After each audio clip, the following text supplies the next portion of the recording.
तो यकीन मानिए आपकी उम्र लगभग रुक जाएगी। आपकी सेल्यूलर एज लंबे समय तक स्थिर रहेगी।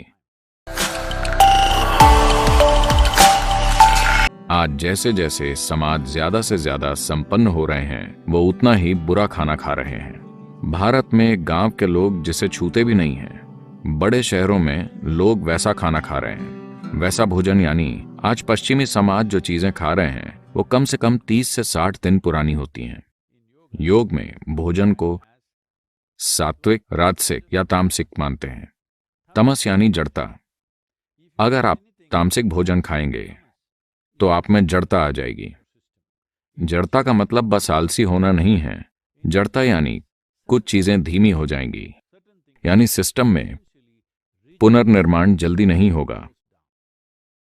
आज आप जानते हैं कि दिमाग से अच्छा काम लेने के लिए सबसे जरूरी यह है कि दिमाग में नए सेल्स या कोशिकाएं जीवन भर जल्दी बनती रहें। अगर आप तामसिक भोजन खाते हैं जो आपके शरीर या आपकी ऊर्जा में जड़ता पैदा करता है, तो आप धीरे धीरे चीजों का अच्छे से अनुभव नहीं कर पाएंगे। सभी ये समझते हैं, तभी वो कोका कोला के प्याले या कॉफी या शराब या कुछ और पीते हैं, क्योंकि वो जानते हैं कि इसे संतुलित करना जरूरी है।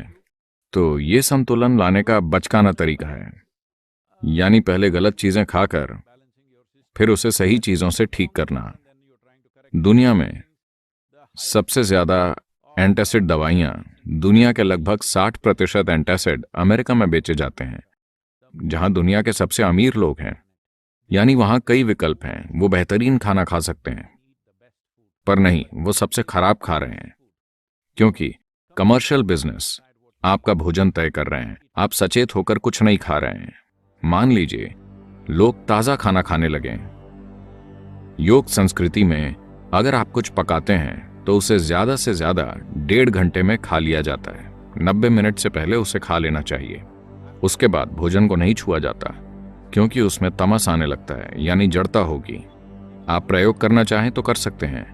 1 सप्ताह तक ताजी चीजें खाएं और फिर कोई प्रोसेस्ड चीज खाएं जो 1-2 महीने तक रखी गई हो।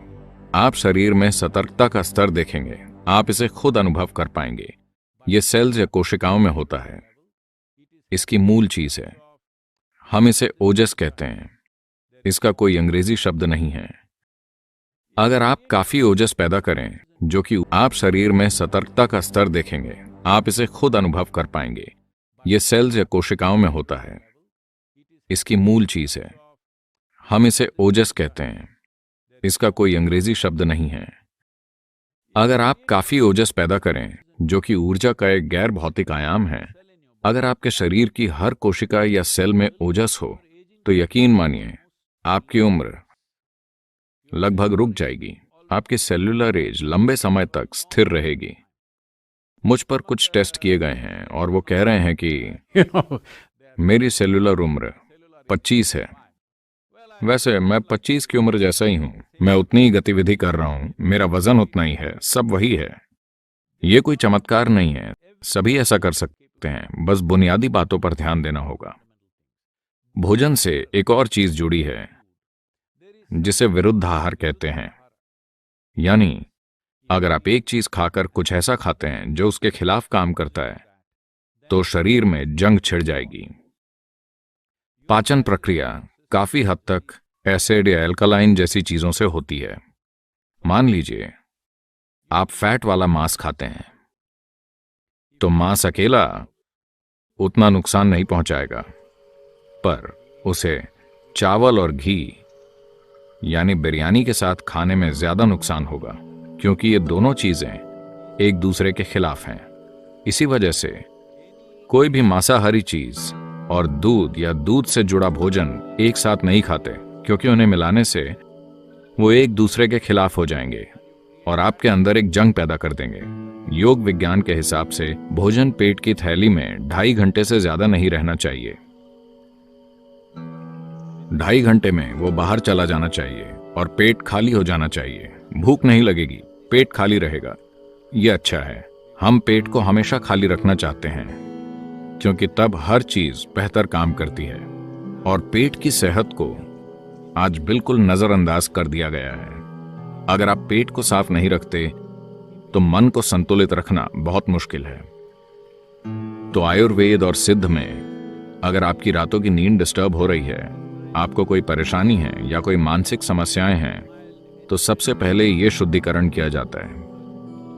पेट की सफाई से अचानक संतुलन महसूस होता है। तो ईशा योग केंद्र में हम सुबह नीम और हल्दी की एक छोटी गोली खाते हैं। इसके कई पहलू हैं। यह आपके सिस्टम पर कई तरह से असर डालती है। सबसे पहले तो यह खाने से आपका पाचन तंत्र या सिस्टम साफ रहेगा।